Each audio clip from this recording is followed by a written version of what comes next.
They always told me school was the safest place, a second home. Teachers were supposed to be guardians of knowledge, protectors of dreams, the ones we could look up to when the world outside felt uncertain. My parents repeated it so often: respect your teachers, trust them, they want the best for you. For 15 years, I believed that. I walked into classrooms with my notebooks and my hope, thinking I was safe within those walls. But what no one ever warned me about was this: sometimes the person you trust most is the one who destroys you. The man who shattered me was not a stranger. He wasn't a criminal lurking in the shadows.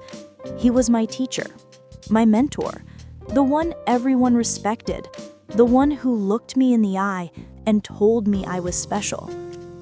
I wasn't the smartest in class. My grades were average, sometimes slipping, but I loved writing. Stories, essays, little diary notes, they were my escape. And he noticed. He praised me in front of everyone, saying I had talent, that I had something different. No one had ever said that to me before. At home, my mother was too busy, my father too strict. But here, in that classroom, I felt seen. At first, his attention felt like a gift. He leaned over my desk more often, read my essays aloud, smiled in ways that made me feel proud. He told me, "You're capable of more than you know. Don't waste your gift." I clung to his words. I believed him. When he asked me to stay after school to improve my writing, I didn't hesitate. It felt like an opportunity. Who wouldn't want their teacher's help? And besides, he was admired by everyone. Parents trusted him, students respected him. There was nothing to fear, or so I thought. The first sessions were harmless. We went over grammar, structure, ideas. He asked me questions about my family, my dreams, my friends. I thought he cared. For the first time, I felt like someone wanted to understand me. But slowly the lines began to blur. His questions got personal, too personal. Do you have a boyfriend? Has anyone told you how pretty you are? Compliments slipped into conversations where they didn't belong. I laughed nervously, unsure what to say, unsure if it was wrong. He was my teacher. Surely he was just being kind. But my heart told me otherwise. There were moments when I felt his gaze linger too long, moments when the classroom door closing behind us sent shivers down my spine. My instincts screamed at me, but I silenced them, because who was I to question a teacher? Then came the day I'll never forget, the day the illusion of safety crumbled. It was late. The school hallways echoed with silence, the other students long gone. The classroom felt colder than usual, the sun casting long shadows across the floor. I sat at my desk, clutching my essay, waiting for feedback. He walked around me slowly, speaking in a tone that no longer felt like guidance. His words weren't about writing anymore. They were about me, how I looked, how I smiled, how he reminded me of someone younger. His eyes lingered, his voice softened, and in that moment, I knew this wasn't about teaching. This wasn't about helping me succeed. This was about him taking something I never offered. My body froze. My throat tightened. My mind screamed at me to leave, to run, to shout, but I couldn't. Fear locked me in place. All I could hear was the pounding of my heart, loud and desperate. When I finally found the strength to pull away, my hands shook so violently I could barely gather my things. He smiled, as if nothing was wrong, as if the moment hadn't destroyed me inside. I stumbled out of the classroom, down the hall, into the night air. The stars above looked cruel. The streets felt hollow. I wrapped my arms around myself, but the cold wasn't outside.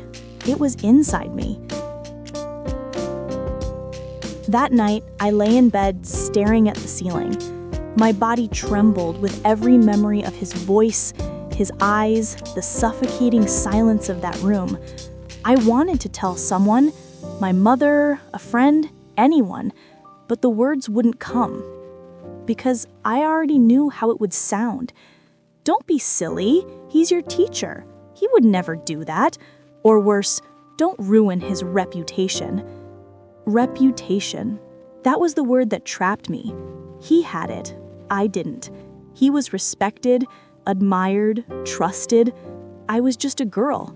And in this world, a girl's voice is too easy to silence. So I stayed quiet. The next morning when I walked into class, he greeted me with the same smile. No guilt, no shame, as if nothing had happened. The other students laughed, joked, carried on like the world was normal. But for me, the world was broken. I sat in my seat, my hands trembling under the desk, forcing myself to breathe. I could feel his eyes on me. And the worst part, no one else noticed. No one saw the storm raging inside me. I wanted someone to see. I wanted someone to ask, "Are you okay?"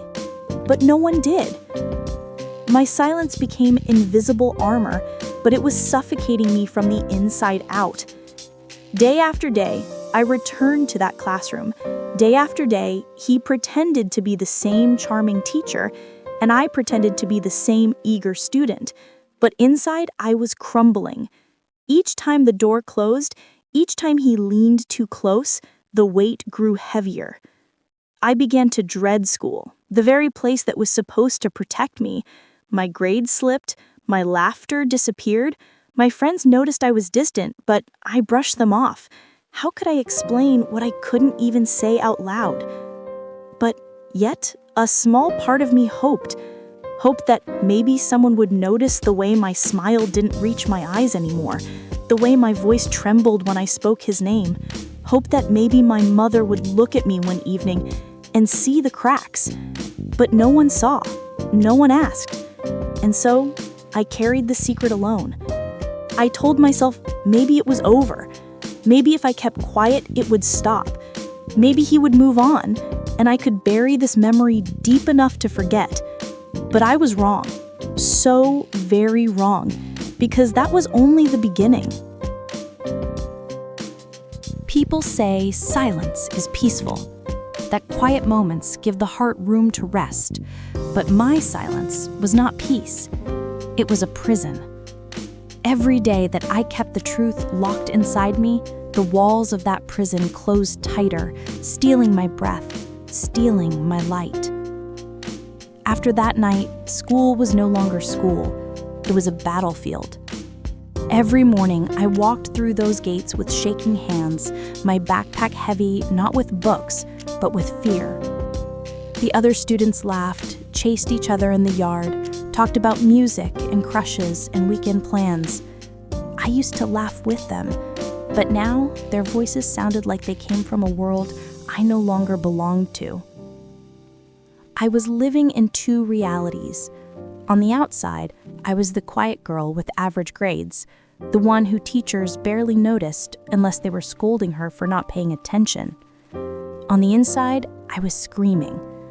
A scream so loud it made my ears ring at night, yet somehow no one else could hear it. And then there was him, my teacher, the man who had turned my sanctuary into a nightmare. He carried on as if nothing had changed. He smiled at the parents during meetings, handed out compliments in class, cracked jokes that made everyone laugh. He was the picture of respectability. But when his eyes met mine, I felt the truth behind the mask. And he knew. He knew I wouldn't say anything. That knowledge gave him power. It started small, a hand brushing mine when he handed me papers, his voice lowering when he called my name. Every gesture that might have looked normal to anyone else felt like fire on my skin. No one else noticed, and maybe that's what made it worse. Because to the world, it looked ordinary. To me, it was poison. I tried to avoid him. I stayed out of class as long as possible, lingering in the bathroom, faking stomach aches, pretending to forget books so I'd have an excuse not to attend. But avoidance doesn't erase fear. It only feeds it. And every time I walked back into that classroom, my body betrayed me. Trembling hands, sweaty palms, eyes glued to the floor. And of course, he noticed. "Are you all right?" he asked once when the others had gone. His voice was soft, almost kind, but I could hear the hidden meaning. I nodded quickly, forcing a smile, my throat too tight to form words. He leaned closer, lowering his voice. "You know you can trust me, don't you?" My stomach churned. Trust. That word felt like poison now. That night, I sat at my desk at home, staring at my homework but seeing nothing. My mother walked by, glanced at me and frowned. "What's wrong with you? You've been so distracted lately." I wanted to tell her. The words rose in my throat. "Mama, he's hurting me. He's not who you think he is." But then I heard her next words. "If you keep failing your subjects, people will think we don't raise you right." And just like that, the words died in my mouth. My pain wasn't just mine. It was a shame that would stain my family. And in this house, reputation mattered more than truth. So I stayed silent. But silence doesn't erase wounds. It only makes them deeper. At night, I lay in bed, hugging my pillow, the tears soaking into the fabric until it smelled of salt and grief. I begged God to make it stop, to erase what happened, to take me back to the days when I was still just a girl who loved writing essays. But God was silent too. Days turned into weeks, and my body began to show the toll. My grades slipped, I forgot to eat, my laughter vanished completely. Friends asked me why I looked so tired, but I shrugged them off, pretending it was just stress. Inside, I was crumbling. And then one day, something happened that broke me even more. I was in class, sitting at the back, my pen shaking in my hand. He walked past me, placed his hand on my shoulder, and praised me for my work in front of everyone. "This girl," he said, smiling warmly at the class, "is going to do great things one day." Everyone clapped. My classmates looked at me with admiration. But inside, I wanted to scream, because the same hand that rested lightly on my shoulder in public was the same hand that had made me feel trapped in private. It was a performance, and the audience applauded. That day, I realized the depth of my isolation. No one would believe me. Not the students who adored him, not the parents who trusted him, not even my mother who valued reputation over truth. I was alone in this war. And being alone, it changes you. I began to withdraw completely. I stopped eating lunch with my friends, stopped raising my hand in class, stopped smiling altogether. My notebooks filled not with essays, but with scribbles, dark lines, broken words, questions I couldn't answer. Why me? What did I do wrong? How do I escape? The more I tried to hide my pain, the more visible it became. My eyes carried shadows, my body moved like a ghost, and still no one asked. No one dared to see. But he saw, and he thrived on my silence. One afternoon, as the bell rang and students rushed out, I stayed seated, too weak to move. He closed the door slowly, turned to me, and smiled, that same smile. My heart pounded, my throat dry, my palms damp. "Don't you always look so afraid?"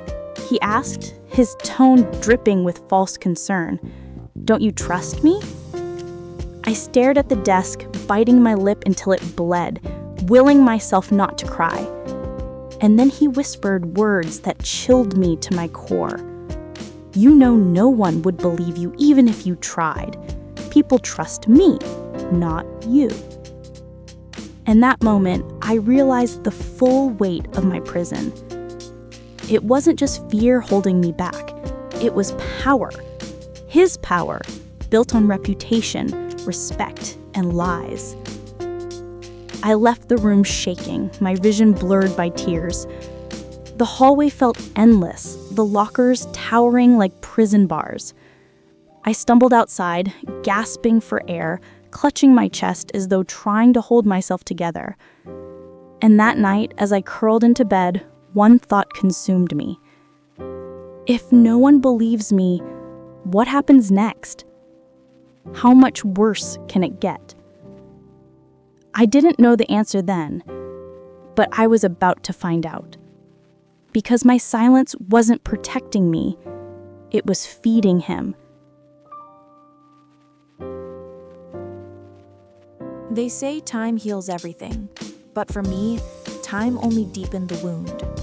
Each day became heavier than the last, each night more unbearable than the one before. I was only 15, but I felt like 100 years old, carrying secrets that crushed my spirit, forcing smiles that no longer belonged to me. School, once a place of laughter and scribbled notes, had become my nightmare. I dreaded the sound of the bell, the creak of the classroom door, the rustle of papers when he walked past my desk. His shadow followed me everywhere, even in the moments when he wasn't near. I would catch myself trembling if another teacher raised their voice, shrinking back if someone called my name too sharply. My body lived in fear, even when my mind tried to pretend I was fine. The truth was leaking through me, whether I liked it or not. My grades began to slip. Pages that once carried thoughtful essays now held scattered words, as if my pen no longer obeyed me. In class, my attention drifted, my eyes fixed on nothing, my mind spinning with questions I couldn't answer. Why me? Why can't I speak? Why does he still have power over me? Teachers scolded me for not focusing. My classmates whispered behind my back, wondering what had changed. "She's so quiet now," I heard one girl say. Another laughed. "Maybe she's in love." If only they knew the truth, that I was trapped in a love story I never asked for, a story written in fear and silence. At home, my mother noticed too. "What's wrong with you?" she demanded one evening as I sat at the dinner table, staring at the food I couldn't eat. "You've become lazy, always tired. Are you even studying?" I wanted to scream, "I'm breaking, Mama! Can't you see?" But when I opened my mouth, nothing came out. She mistook my silence for defiance and scolded me harder. My father barely looked up from his newspaper, only muttering, "Discipline her. She needs to be straightened out."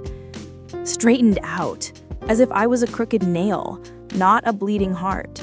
So I folded deeper into myself. Nights became my prison. I lay awake, staring at the ceiling, listening to the clock tick away hours I'd never get back. Tears slid silently down my cheeks as I hugged my pillow, muffling the sobs I couldn't let my parents hear. I thought about telling my mother, but then I remembered the way she always spoke about teachers, with reverence, with trust. If I told her, she would deny it. She would call me a liar, and I couldn't bear to be blamed for my own pain. So I buried it, deeper, always deeper. But no matter how deep I tried to hide it, my body carried the scars. My back slouched from the weight of fear, my shoulders curled inward as if I could make myself invisible. My laughter disappeared completely, replaced with silence so thick that even my friends stopped asking me to join them at lunch. "She's changed," they whispered, and they were right. I wasn't the same girl anymore. I was disappearing. And still, he noticed. The more broken I became, the more control he seemed to have. His smiles in class lingered too long. His voice softened when he called my name. He found ways to keep me back after lessons, inventing reasons no one questioned. And each time I stayed, each time the door clicked shut behind us, my chest tightened with dread. He didn't need to touch me to destroy me. His words, his looks, the way he reminded me of my silence, they were enough. One afternoon, I tried to avoid him. I packed my bag quickly, rushing out the door before he could stop me. For a moment, I felt the breeze of freedom on my face. But then I heard it, his voice calling my name down the hallway. Sweet, gentle, like honey laced with poison. "Why are you always in such a hurry?" he asked when I froze. His eyes locked on mine, his smile calm, but I could feel the weight behind it. I just had to go home, I stammered, my throat dry. He tilted his head. You're acting strange. Don't you trust me anymore? That word again, trust. It felt like a knife twisting in my stomach. I nodded quickly, too afraid to say no, and he chuckled, as if he knew the game he was playing, as if my silence was the victory he craved. That night, I couldn't sleep. His words echoed in my ears over and over. Don't you trust me? Don't you trust me? Did I? No, but I couldn't tell anyone otherwise. My silence had changed me, and every time I tried to break free, the chains grew tighter. Weeks turned into months. The weight grew unbearable. I started skipping meals, my body weakening, my skin paling. My mother accused me of starving myself to get attention. My father said nothing. I wanted them to really see, but they only saw the surface. At school, rumors began to spread. Whispers followed me down hallways. She spends a lot of time with him, one boy sneered. Maybe she likes it. Those words cut deeper than any blade. They didn't see my fear. They didn't see my trembling hands, my sleepless nights. They only saw what they wanted to see, a girl too close to her teacher. I wanted to scream the truth. I wanted to stand in the middle of the hallway and shout, "He is not who you think he is." But the words stuck in my throat, thick with shame and terror. And so I broke in silence. But silence can only last so long. Secrets rot, and mine was about to spill in ways I couldn't control. Because one day, someone did notice.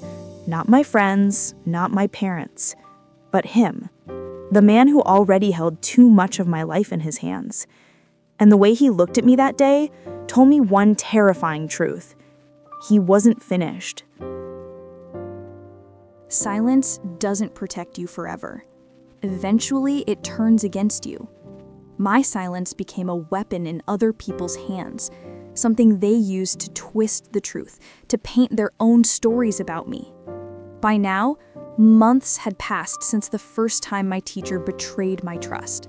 To the outside world, everything looked the same. I was still the quiet girl with messy notebooks, still the one who blended into the back of the class. But inside, I was crumbling piece by piece. Rumors grew louder. I could hear them even when people whispered. In the hallways, at lunch, even on the walk home. Why does she always stay after class? She probably likes him. Maybe she's trying to get better grades. Each word stung, carving wounds deeper than I could bear. They thought I was choosing this. They thought I was chasing him. If only they knew how desperately I wanted to escape. But no one asked me. They judged me instead. My grades continued to sink. I couldn't concentrate. Every time I opened a textbook, the words blurred into the memory of his voice, his stare, his whispered lies. Teachers scolded me for failing. Friends stopped including me in their laughter. I became invisible in all the ways that mattered, and yet somehow painfully visible in all the wrong ones. At home, my mother's patience was thinning. "Why are your grades slipping?" she snapped one evening as I sat at the kitchen table, staring at unfinished homework. "Do you know how embarrassed I feel when people ask about you? What do I tell them? That my daughter is lazy?" Her words burned. If only she knew the truth. But I couldn't tell her. I could already hear her response. Denial, anger, shame. She would blame me, not him. And I wasn't strong enough to carry her disbelief on top of my own pain. So I sat there in silence, my head bowed, my hands trembling under the table. My father muttered from behind his newspaper. "Discipline her harder. She needs to learn." Learn. That was the word. As if I hadn't already learned the harshest lesson of all, that the people you're told to trust can destroy you. The walls of my life were closing in. School was a battlefield. Home was a prison. My heart had nowhere left to rest. and yet he kept pushing. Every day, his eyes followed me, his voice dipped lower, his hand brushed too close. He spoke in ways that only I understood, words laced with hidden threats and reminders of my silence. He didn't need to say it out loud. I already knew what he believed. You won't tell. You can't. And he was right. One afternoon, as the final bell rang, I tried to slip out quickly. My books clutched to my chest, my heart racing. My only thought was to escape before he noticed. But then I heard it. My name. His voice, smooth and sharp, slicing through the chatter of students. He said, "Stay behind." My body froze. My classmates filed out, laughing and teasing, and no one thought twice about me staying. Why would they? It had become normal. When the door shut, the silence pressed against me. I stood at my desk, my legs trembling. He walked slowly, deliberately, until he stood too close. "You look tired," he said softly, as if concerned. "Are you eating enough? Are you sleeping?" I wanted to shout at him, to tell him, "You are the reason I can't sleep, the reason I'm fading away." But my throat locked, the words trapped behind fear. He leaned closer, his breath brushing my ear. "You know, if anyone ever asks, they'll believe me, not you." That sentence carved itself into my bones. He wasn't just warning me, he was reminding me of the power he held, the reputation he carried, the silence that bound me. When I finally stumbled out of the classroom, my chest felt crushed. I walked home in a daze, my feet dragging, my eyes blurred with tears. The world around me was loud with life, children playing, neighbors chatting, cars passing, but I felt dead inside. That night, my mother confronted me again. "You're slipping in everything," she scolded. "Your grades, your attitude, your chores. What's wrong with you?" I stared at her, my lips trembling, desperate to let the truth spill. I wanted to fall into her arms, to cry, to finally be her daughter again. But then I remembered her voice in my head, the way she valued reputation above all else. And so I lied. "I'm just tired." Her eyes narrowed. "Tired of what? You have nothing to be tired about. You're just making excuses." She turned away, muttering, "You're becoming a disappointment." A disappointment. The word shattered me more than she knew. Later that night, I stood in front of the mirror, staring at my reflection. My skin was pale, my eyes hollow, my hair lifeless. I barely recognized the girl staring back. She looked like a stranger. She looked broken. And then I whispered to myself, "How much longer can I survive this?" I didn't have an answer. The next day, something happened that pushed me even closer to the edge. A group of students giggled behind me in the hallway. One of them hissed under their breath, "Teacher's pet, no wonder she stays behind so much." Another added cruelly, "Maybe that's the only way she can pass." Their laughter echoed in my ears like knives. I wanted to turn around and scream, "You don't know what you're saying! You don't know what it's like!" But I didn't. I lowered my head and walked away, my heart breaking into pieces no one would ever see. That night, I sat on the floor of my room, hugging my knees, rocking back and forth. My tears soaked my pajama sleeves as I whispered over and over, "I can't do this anymore. I can't." And then, in the middle of my sobbing, a thought slipped into my mind. A dangerous thought. What if I just disappeared? For the first time, I wondered if ending it all would finally end the pain. I never thought I'd be the girl who wondered if not existing was easier than breathing. But here I was, sitting on the cold floor of my bedroom at midnight, hugging my knees, whispering to the dark, "I can't do this anymore." The words repeated in my head like a prayer, like a curse. I had become a ghost of myself. Hollow eyes, trembling hands, skin so pale, it looked like it had forgotten sunlight. Every morning, I forced myself out of bed and into that school. And every night, I returned heavier, darker, emptier. Silence had devoured me whole. My mother's words echoed from dinner earlier that night. "You're ruining your own future. Do you know how much shame you're bringing this family?" She didn't even know the half of it, but somehow she still blamed me. My father didn't speak at all. He simply folded his newspaper, shook his head, and left the table.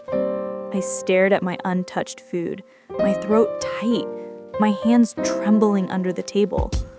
Nobody knew the war inside me. Nobody wanted to.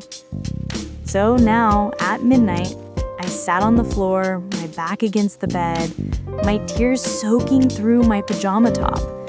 The room smelled faintly of my mother's laundry detergent, a smell that should have felt safe, but now felt suffocating. I whispered it again. I can't do this anymore. The thought grew heavier. What if I just stopped? What if I disappeared?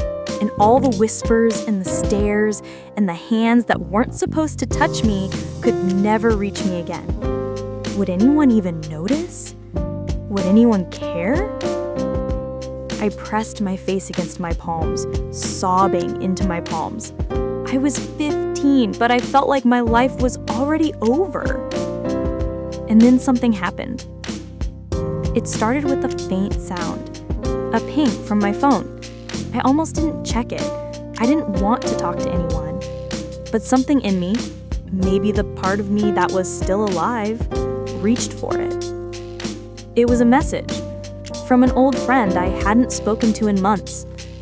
"Hey, are you okay? You've been different. Just wanted you to know I'm here if you need to talk." Just words, tiny glowing words on a screen, but they hit me like a lifeline. Someone had noticed. Someone saw I was disappearing. My hands shook as I typed back, "I'm fine," my usual lie. But then I stared at the blinking cursor, my eyes blurring the screen. And for the first time in months, my fingers typed something different. "I'm not okay." I didn't send it right away. My thumb hovered over the screen, my heart pounding. But then I thought about the mirror earlier that night, about the girl staring back at me like a stranger, about the thought that had crept into my mind that maybe ending it would be easier. And I hit send. Seconds passed, my heart raced, and then her reply came. "Tell me everything." It wasn't much, but it was enough to make me breathe again. I didn't tell her the full truth that night. I couldn't. But I told her pieces, that I was scared, that someone was hurting me, that I felt like I was drowning. She didn't push. She didn't judge. She just listened. And for the first time in months, I didn't feel completely alone. The next day at school, the world looked the same. The same cracked tiles, the same crowded hallways, the same man at the front of the classroom pretending to be someone he wasn't. But inside me, something had shifted, a tiny, fragile flicker of hope. I sat through class, my pen moving on autopilot, my body tense. He glanced at me, expecting the same frightened silence, but this time I didn't lower my eyes. I met his gaze, just for a second. And in that second, I saw his confidence flicker. He didn't know yet, but something was changing. That afternoon, I didn't stay behind when he asked me to.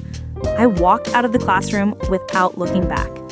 My heart pounded, my palms were sweaty, but I kept walking. He called my name, soft, smooth, laced with warning. But I kept walking, out the door, down the hall, into the sunlight. My phone buzzed in my pocket, Another message from my friend. I'm serious. If you ever need help, I'm here. It wasn't a rescue. It wasn't a solution, but it was a start. That night, I lay in bed staring at the ceiling, the same clock ticking on the wall, but for the first time in months, I whispered something different to the dark. I'm still here. I didn't know what tomorrow would bring. I didn't know how to fight him, how to make anyone believe me, how to survive the whispers and the rumors. But for the first time, I wanted to try. Because maybe, just maybe, there was a way out of this nightmare. And maybe, just maybe, I wouldn't have to find it alone.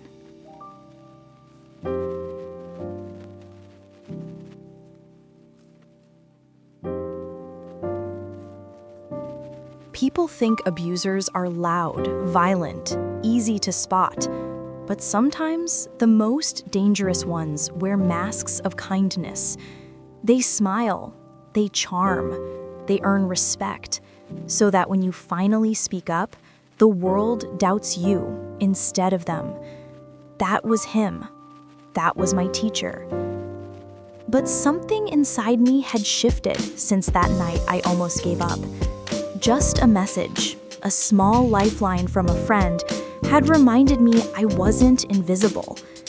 And with that tiny spark of hope, I began to see him differently. Not as untouchable, not as invincible, but as someone who thrived on my silence. And I was beginning to find my voice. The next morning, I walked into class with my stomach in knots. He stood at the front of the room laughing with another teacher, his voice smooth, his confidence intact. But when his eyes met mine, I didn't look away. I held his gaze, even for a second. It was small, but it was rebellion. He noticed. All class long, I felt his stare flick toward me, sharper now, probing, like he was trying to read my thoughts. My pen shook in my hand, my throat dry, but I kept writing. I wanted him to know I wasn't the same broken girl anymore. When the bell rang, he spoke the words I'd come to dread. Stay behind. Normally, my body would freeze, my legs refusing to move. But this time, something inside me snapped. I shoved my books into my bag, stood up, and said, I can't. I have to go. My voice was quiet, but firm enough that even I was shocked. His eyes narrowed. For the first time, I saw it. The flicker of control slipping from his grasp. I walked out before he could stop me, my heart hammering so hard I thought it would burst. The hallway felt brighter than it had in months. My hands were trembling, but for the first time, they weren't trembling from fear. They were trembling from defiance. But defiance comes with consequences. The next day, his smile was gone. He was colder, sharper, his words edged with warning. When I raised my hand in class, he ignored me. When I turned in an assignment, he marked it harsher than usual. He wanted me to know he was watching, waiting, punishing me for daring to resist. And then he cornered me. It was after lunch, the hallway nearly empty. I was heading back to class when I felt his hand grip my arm. My body stiffened instantly. "Why are you avoiding me?" he asked, his voice low, almost a growl beneath the polite mask. "I'm not," I lied, my eyes fixed on the floor. "You're different," he said, leaning closer. "You think I don't notice? I always notice." My stomach twisted. His voice wasn't soft anymore. It was a threat. I pulled my arm back, forcing strength into my trembling voice. I just want to be left alone." He chuckled, a sound that made my skin crawl. "You think you can decide that? You forget who I am. People trust me. They believe me, not you." There it was again, the reminder of his power. His reputation was his shield, and my silence was his weapon. I walked away, my legs weak, but inside, something burned. For months, I had let his words cage me, but now, for the first time, I realized something. His power only existed as long as I stayed silent. And maybe, just maybe, it was time to stop being silent. That night, I messaged my friend again. I told her a little more, not everything, but enough. Enough that she knew I wasn't safe. She didn't judge. She didn't call me a liar. She simply replied, "You don't deserve this. You need to tell someone." Her words scared me. Telling meant risk. Telling meant shame, disbelief, anger. But not telling meant dying slowly in silence. I stared at the message for hours. My hand hovered over the keyboard, my heart pounding. I wanted to say yes. I wanted to say I would tell. But I couldn't. Not yet. Because the truth was terrifying. The next day, I thought I could avoid him, blend into the crowd, stay invisible. But he had other plans. During class, he called my name, his voice sharp. "Come read your essay aloud." My stomach dropped. The paper shook in my hands. As I stood at the front of the room, my classmates stared, waiting. My eyes skimmed the page, but the words blurred. "Louder," he commanded. His eyes locked on me, daring me to falter. My voice cracked, my hands trembled, but I kept reading until the end. When I finished, he smiled. Not the kind smile everyone else saw, but one only I understood. A warning smile. A promise that he still held the strings. The class clapped politely, but my chest felt like it would explode. I stumbled back to my seat, my face burning, tears threatening to fall. And that's when I realized this wouldn't end on its own. He wouldn't stop, not until I made him stop.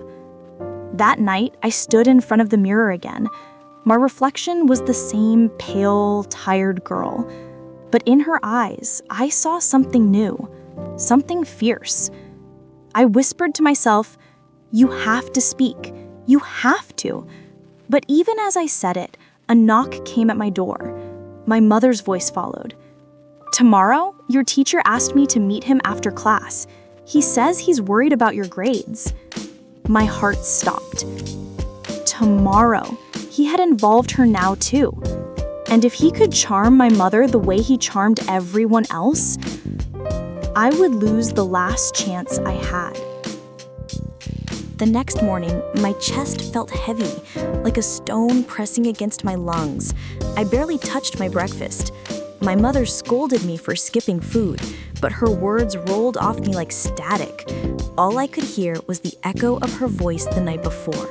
"Your teacher wants to meet me after class." My teacher. My nightmare. My secret. And now, he was dragging my mother into it. All day, my stomach twisted in knots. I couldn't focus on lessons. The words in my textbooks blurred. The laughter of my classmates felt far away. The only thought pounding in my head was this: if he convinces her, if she believes him, I will never escape. When the final bell rang, my body tensed. My classmates poured out of the building, free, laughing, planning their afternoons. I stayed behind, my heart racing as I followed my mother down the hallway to his office. Each step felt like walking toward an execution. He greeted us with that same polished smile he wore to the world. "Mrs. Ali," he said warmly, "thank you for coming. I've been concerned about your daughter's performance." Concerned. That word burned in my ears. My mother sighed, already annoyed. "I've noticed too, she's distracted at home, lazy, not focused. I don't know what's gotten into her." Lazy. The word made my stomach drop. If only she knew what I carried, what I endured in silence. But instead of asking me why I was drowning, she let him explain it for me. He leaned back in his chair, hands folded like a saint. She's bright, very bright, but lately she seems withdrawn. Sometimes fear can affect performance, sometimes outside distractions. His eyes flicked toward me, sharp and deliberate, but my mother didn't see it. Instead, she nodded. Exactly, that's what I've been telling her. It was a performance, and she was clapping for him. My heart screamed inside me. No, Mama, he's the reason. Can't you see it? He's the one destroying me, but my lips refused to move. He continued, his voice dripping with concern. I care about my students, especially those with potential like your daughter. I only want what's best for her, but she needs support at home too. My mother's face softened, almost apologetic. We do our best, but sometimes she just doesn't listen. He smiled, victorious. With both of us guiding her, I'm sure she'll improve. The room spun around me. Guiding me? He had already broken me, and now he was winning her trust, planting himself deeper into my life. Something inside me snapped.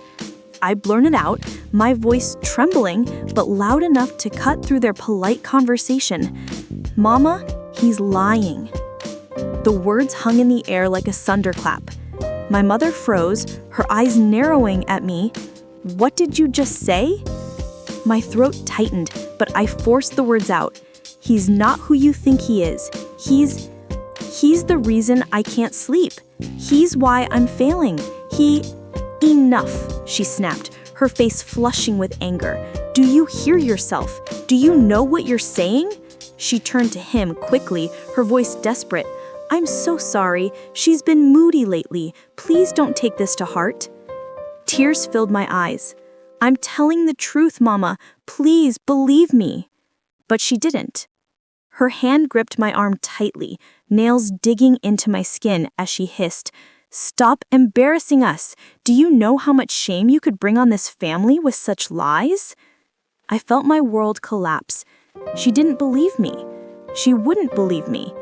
And he knew it, because when I glanced at him, I saw it, the smirk hiding beneath his mask, a tiny curl of his lips, invisible to her but piercing me like a dagger. He had won. Again. On the way home, my mother's words stabbed deeper than any knife. You will never say something like that again. Do you hear me? Never. He's a respected man. And you're just a child. Don't you dare ruin our name with your nonsense. Her words broke me in ways I can't describe. Not only was I carrying his betrayal, now I carried her rejection. The one person I had hoped might protect me had chosen him instead. That night, I lay in bed, my pillow soaked with tears. My chest ached, my body trembled, my spirit screamed. I wanted to disappear, to melt into the darkness, to erase myself. But beneath the despair, a different fire began to burn. If my mother wouldn't believe me, if the world wanted to silence me, then I had only one choice left. I would have to find my own voice, even if it cost me everything. I thought the worst pain was what he did to me. I thought nothing could hurt more than the fear, the shame, the nights of silent crying. But I was wrong. The worst pain was my mother's eyes when she looked at me in that office. Not with love, not with protection, but with disbelief. That was the moment I realized I was completely alone. But loneliness can do something strange. It can either crush you or it can harden you. And that night, as I lay in bed staring at the cracks in my ceiling, something hardened inside me. A thought clearer than anything I'd felt in months. If no one will fight for me, I will fight for myself. The next morning, I woke up different. My body still trembled, my stomach still churned, but my eyes felt sharper. I moved slowly, quietly, thinking through my next steps. I didn't tell my mother, I didn't tell my classmates, but I began to gather my evidence. I started saving the messages he had sent me after class. I wrote down every word he had whispered, every time he cornered me, every detail I could remember. Dates, times, places. My notebook became my shield, each page a piece of truth the world refused to see. At school, I acted the same, silent, small, but inside, I was planning. He sensed it.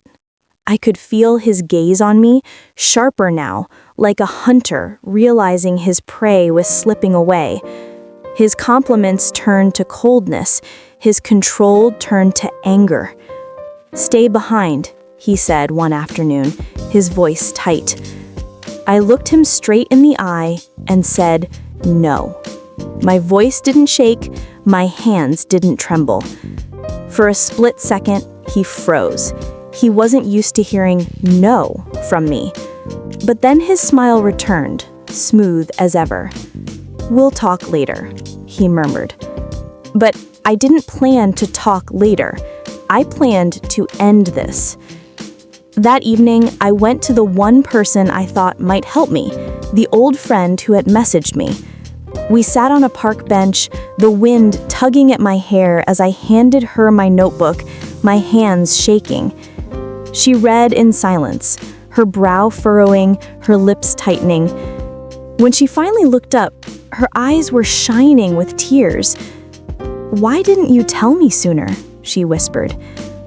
"I thought no one would believe me," I said, my voice breaking. "Well, I believe you," she said firmly, "and we're going to do something about this." Her words cracked something open in me. For the first time in months, I felt the weight shift. Someone believed me. Someone stood beside me.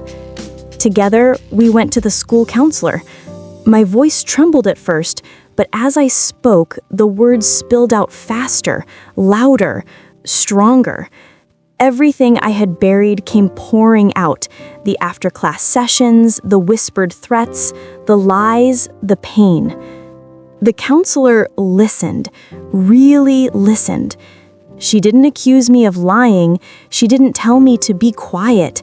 She asked questions, wrote notes, and when I finished, she said softly, "You're very brave for telling me this." Brave. No one had ever called me that before. Within hours, everything changed. The school called my parents. My mother arrived furious at first, her eyes full of confusion.